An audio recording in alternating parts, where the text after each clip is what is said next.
Evening guys, tapulam namin ngayon ginisang baboy with malunggay. Ayan, sarap nito guys.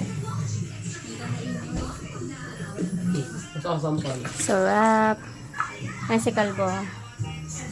Ang ganda mo doon. Sarap nito guys. Wala akong sayote kaya nilagay ko na lang malunggay. Tikman ko.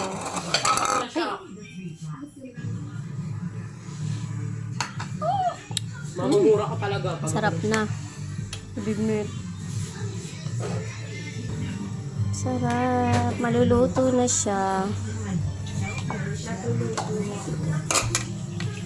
Tayin ko lang siyang lumambot, guys.